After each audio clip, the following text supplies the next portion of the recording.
Bible कहेले कि पाप का मजूरी तो मृत्यु है, मगर परमेश्वर का वरदान हमरी प्रभु यीशु मसीह में अनंत जीवन हवे। हमनी का ऐसन काम कैले बनी जा जवन परमेश्वर के नाखुश करेला, जवन हमनी के दंड भोगे वाला पात्र बनौले बा। मगर बाइबल अनंत जीवन की ओर एगो सुघर रास्ता प्रस्तुत करेला। TWR इंडिया से प्रसारित कार्यक्रम जिंदगी की राह यही अनंत जिंदगी की खोज में चले वाला एगो कार्यक्रम है। कृपा करके सुनी देखें ताकि परमेश्वर आपकी जिंदगी में आपका रास्ता बतावे वाला ठहरस। प्रिय मित्र, ये अध्याय के शीर्षक है शाऊल के इस्राएल के राजा के रूप में चुनाव और अभिषेक। अध्याय 9 शामुएल के पहला ग्रंथ के दूसरा मुख्य खंड है। पहला खंड हमने के शामुएल के बारे में बतौले और दूसरा खंड के नायक हमें शाऊल। बिलाम के समान शाऊल भी व्याख्या कईल कठिन बा। ऊ अंधकार से अंजूर में अले, पर अपना परछाई के देख के फिर अन्हार में वापस लौट गए। ई ऐसन बहुते लोग के चित्र के दर्शावेला जौन की अद्भुत रीति से परमेश्वर के अंजूर के प्राप्त करेलन, पर अन्हार से जुड़ल रहला के कारण फिर अन्हार में वापस लौट जाताड़े। पहला भेंट में हमने के शाऊल के एगो राजा के रूप में नहीं खींचा देखत। प्रिय मित्र, हमारा विचार से तो ऊ कबहू भी राजा ना रहन, ना ही उनकरा में राजा के लायक कोनो योग्यता रहे। पर प्रिय मित्र, एकरा बारे में जानकारी खातिर रुआ हमरा संगे अपन पवित्र शास्त्र बाइबल निकाल लिहनी। हाँ तो ओ में देखी पहला शामुएल 9 अध्याय के 1 पद में एह तरी से लिखल बा। बिन्यामीन कुल के एगो आदमी रहे जेकर नाम कीस रहे, जौन की एबियल के बेटा, जे सरोर के, जे कोररत के और जे अपीह के बेटा रहन। ऊ एगो बिन्यामीनी के बेटा तथा पराक्रमी शूरवीर रहन। प्रिय मित्र, किस शाऊल के बाबू रहन, जौन की बिन्यामीनी के कुल खानदान के रहन। बिन्यामीनी याकूब अर्थात इसराइल के सबसे छोट बेटा रहन। इनकरा जन्म के समय इनकर माई मुँह गईली और मरत समय ऊ इनकर नाम बिनोनी रखली, जेकर अर्थ हमारा पीड़ा के बेटा। पर जब बाबू याकूब के बालक के देखले त ऊ उनकर नाम बिन्यामीन रखले, जेकर अर्थ हमार दया हाथ। न्यायों की किताब में हमनी के देखनी है जा कि घोर अनैतिकता के कारण ई कुल लगभग नाश कर दिहल गईल रहे। यही बिन्यामीन कुल से इसराइल के पहला राजा आवताने। मित्र, और एकरा बारे में जानकारी खातिर हमरा संगे पढ़ी पहला शामुएल 9 अध्याय 2 पद एह तरी से बता रहल बा।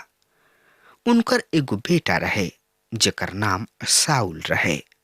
ऊ नौजवान और बहुते सुघर सागर रहन। इसराइली सब में ओकरा से बढ़ के कौनो दूसर आदमी ओहि जाना रहे।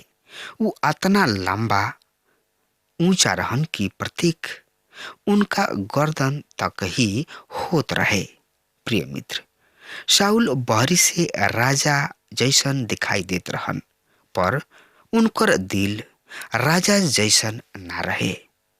लोग ऐसन बहुते होले जवन की चुनाव के समय आदमी के लंबाई चौड़ाई तथा बाहरी रूप से देखेलन, पर चरित्र व्यवहार के ना देखेलन। इसराइल के संतान एगो राजा चाहत रहे और ओन लोग शाऊल के पसंद कोयले लोग। 3 और 4 पद एह तरी से एकरा बारे में बता रहल बा।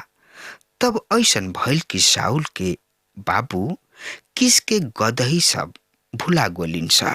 ऊ अपना बेटा शाऊल से कहलन, उठ, सेवक सब में से एगो सेवक के अपना साथे लेके जो और गदही सब के खोजा। तब ऊ एप्रेम के पहाड़ी प्रदेश और सलीसा के देश से होत निकलन, पर उनके ना पौले। तब ऊ सालीम के देश से होके चलन, पर ऊ वहाँ भी ना मिलली सा। तब ऊ बिन्यामीन सब के देश से होके निकलन, फिर भी गदहा गदही ना मिलली सा। प्रिय मित्र, शाऊल अपना बाबू के गदहा चरावत रहन।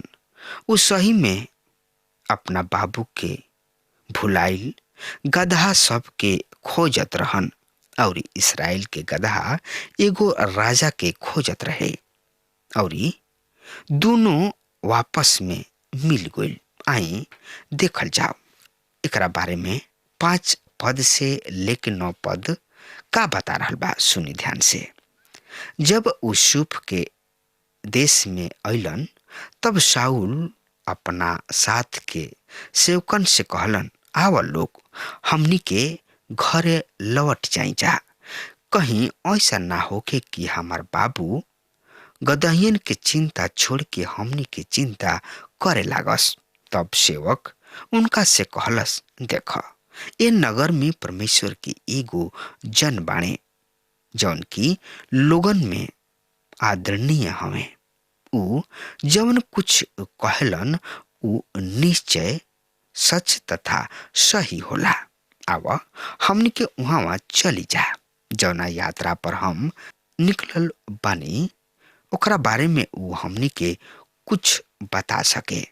शाऊल अपना सेवकन से कहलन, पर देख, यदि हमनी के जाई जाता ओकरा खातिर का ले जाई जा, काहे कि हमनी के झोरा सब में रोटी नहीं खे और ये परमेश्वर के जन के देवे खातिर हमने किने कुछ भेंट नहीं खे, हमने किने बा ही का। तब सेवक शाऊल के फिर जवाब दिलन, देखा, हमारा हाथ में चांदी के सेकेल के एगो चौथाई बा। परमेश्वर के जन के हम इहे देव और ऊ हमनी के राह बताई हैं। प्रिय मित्र, परमेश्वर अपना संदेश वाहक के नाम कुछ और राखे चाहत रहन।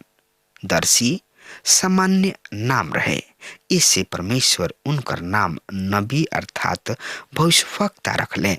9 से 14 पद एकरा बारे में एह तरी से बता रहल बा। सुनी ध्यान से।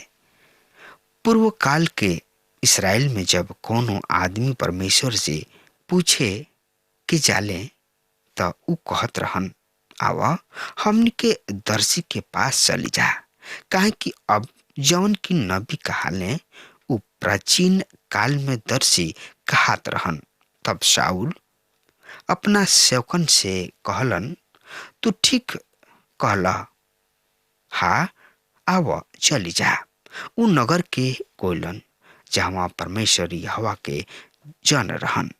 चढ़ाई पर चढ़त जब ओहनी लोग नगर के जात रहन लोग, तब ओहनी लोग के कुछ लड़की मिलनी सा जौन की पानी भरे जात रही सा।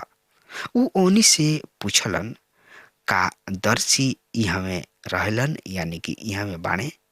ओहनी के जवाब दिली सा, हाँ, यहाँ में बाणे।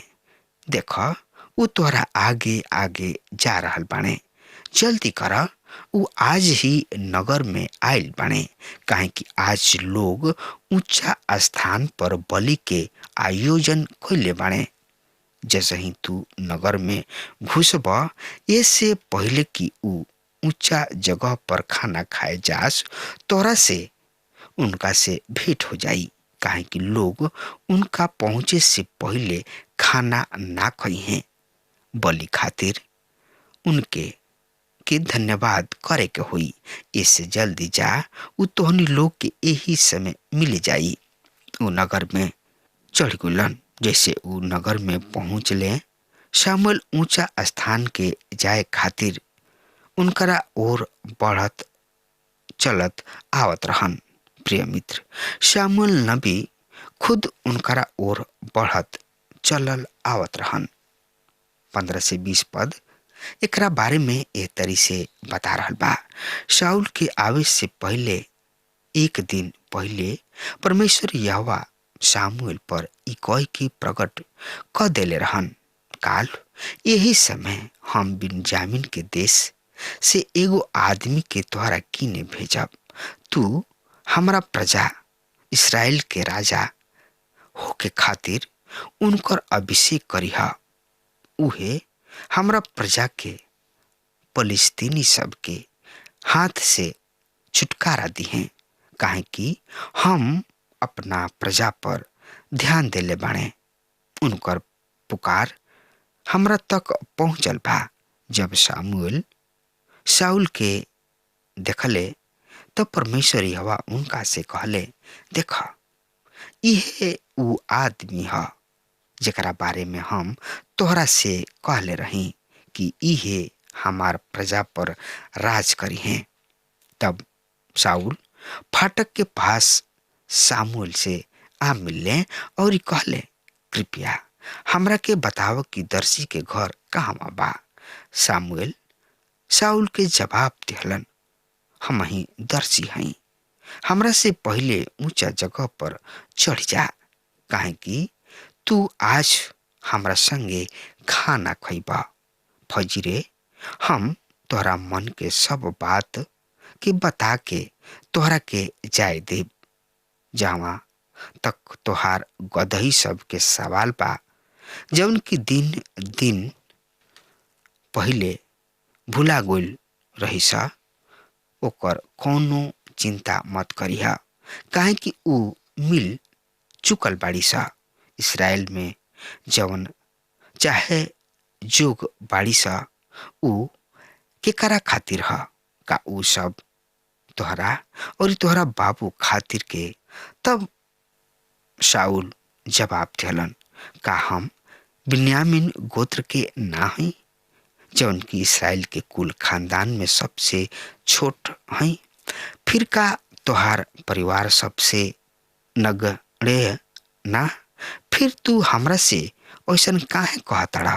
प्रिय मित्र, शाऊल परमेश्वर के पसंद ना रहन, पर जब इस्राएल के संतान राजा के मांग कइले लोग, तो परमेश्वर स्वीकृति दिहले, स्वीकार कइले। 22 से लेके 27 पद पढ़ी जा। तब शामुएल शाऊल और उनकर सेवकन के अपना साथ बड़ कमरा में ले गइलन और लगभग 30 आदमी न्योता दिहल मेहमान के बीच उनका के मुख्य जगह पर आसन पर बैठौले। फिर शामुएल खाना बनाए वाला से कहलन, ओ भाग के ले आव जकरा के हम तोहरा के दे के कहले रही, एकरा के अलग रखिया। खाना बनावे वाला रान के मांस सहित ले आके शाऊल के सामने परोस दिहलन। तब शाऊल कहले, ई उ मांसु ह जौन की बचा के राखल गइल बा, एकरा के अपना सामने राख के खा, काहे कि ई तोहरा खातिर एकरा के निर्धारित समय के खातिर राखल गइल रहे, जैसे कि हम कहले रही कि हम लोगन के न्योता देले रही। शाऊल वो दिन शामुएल के साथ खाना खइले। जब वो ऊंचा स्थान से उतर के नगर में अइले, तब शामुएल शाऊल से घर के छत पर बात कइलन। फिर वो तड़के उठले, फटते ही शामुएल शाऊल के छत पर बुला के कहलन, उठ, हम तोहरा के विदा करब। शाऊल उठले, तब उ और शामुएल सड़क पर बहरी निकल के गोइलन। जब उ नगर के छोर तक पहुंचत रहन, तब सामुएल शाऊल से कहलन, सेवक से कह कि उ चल के हमरा से आगे बढ़ जाओ, पर अबही तू खड़ा रह, जकरा से कि हम तोरा परमेश्वर के वचन सुनाई। प्रिय मित्र, शामुएल नबी इसराइल के अगुवन के अपना साथे लिहले। औपचारिकता सबके पूरा कोइलन। एकरा बाद का होता सुनी। हम पढ़ रहल बानी पहला शामुएल के किताब 10 अध्याय के 1 पद। तब शामुएल तेल की कुप्पी लेके शाऊल के कपार पर उझिलन। फिर उ चुम के कहलन, का परमेश्वर यहोवा अपन मिरास पर आसन करे खातिर नैखन कैले। प्रिय मित्र, तब शामुएल इसराइल के राजा होके खातिर शाऊल के अभिषेक कैलन और उनका के चुम के अपन व्यक्तिगत स्नेह प्रदर्शित कैलेन। यही अध्याय के 2 से 6 पद के देखी हम पढ़ल बानी। तब तू आज हमरा किने से चल जा। तब बिन्यामीन के क्षेत्र में स्थित सेलह सह में राहेल के कब्र के नजदीक तोहरा के 2 आदमी मिली हैं। उ तोहरा के कई हैं जौना गदही सब के तू खोज रहल बाड़ा, उ मिल गइल बाड़ी सा। अब देख, तोहर बाबू कह के चेता रहल बाणे, हम अपना बेटा खातिर का करी। तब तू वहां से आगे बढ़ जइहा और ताबोर के बांझ भेड़ के पास पहुंची हैं। वहां तोहार परमेश्वर के पास बेतएल जात 3 आदमी मिली हैं।